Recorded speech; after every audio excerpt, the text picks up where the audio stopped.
कहानी की शुरुआत बैक युनवो और हांग इन की शानदार शादी से होती है, जिसे कोरिया की सबसे बड़ी और यादगार शादी कहा जाता है। शादी के बाद मीडिया हर जगह उन दोनों का पीछा करता है और उनकी अज़वाजी जिंदगी के बारे में सवाल पूछता है, उनकी जिंदगी कैसी गुजर रही है। इसके बाद हांग इन को एक बासलाहियत और सख्त मजाजबाज के तौर पर अपनी कंपनी और फैक्ट्री संभालते हुए दिखाया जाता है, जबकि बैक युनवो भी अपने काम में निहायत ईमानदारी और महारत से मसरूफ नजर आता है।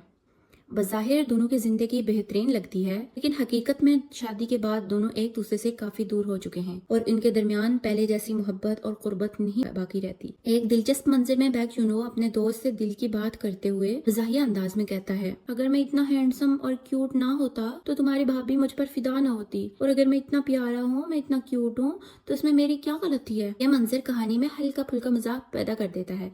इसके बाद दोनों की खूबसूरत फ्लैशबैक यादें दिखाई जाती हैं, जहां वो पहली बार मिलते हैं, एक दूसरे से मोहब्बत करते हैं और साथ गुजारे हुए खुशगवार लम्हे देखने को मिलते हैं। इन मनाजिर से अंदाजा होता है कि एक वक्त था जब दोनों एक दूसरे से बेहद मोहब्बत करते थे, लेकिन मौजूदा वक्त में बैक युनवो और हांग इन की जिंदगी एक दूसरे से बहुत मुख्तलिफ कर दी है। बैक युनवो हांग इन से डिवोर्स लेने का फैसला करता है और सोचता है कि उसके बाद उसकी जिंदगी पुरसुकून हो जाएगी, मगर पहले ही एपिसोड के इख्तिताम पर कहानी एक बहुत बड़ा मोड़ लेती है। वो इंकशाफ होते हैं जो सबको चौंका देते हैं। कहानी के अगले हिस्से में बैक युनवो हांग इन से डिवोर्स की बात करने लगता है, लेकिन जैसे ही वो अपनी बात शुरू करने वाला होता है, हांग इन इसे एक ऐसा राज बताती है जो सब कुछ बदल देता है। वो बताती है कि वो एक निहायत खतरनाक बीमारी में मुब्तला है और डॉक्टर्स के मुताबिक उसके पास से वक्त बहुत कम है। ये सुनते ही बैक युनवो अपना फैसला बदल लेता है, मगर उसके दिल में मोहब्बत नहीं बल्कि एक खुदगर्ज ख्याल आता है। वो सोचता है कि अगर हांग इन वैसे ही मरने वाली है तो डिवोर्स की बात करने की क्या जरूरत, बाद में सारी जायदाद और दौलत उसी की हो जाएगी, वो इस रिश्ते से भी आजाद हो जाएगा। वो आईने के सामने खड़े होकर खुद को उदास चेहरा बनाने की प्रैक्टिस भी करवाता है ताकि किसी को उसके असल इरादों पर शक न हो। लेकिन बैक युनवो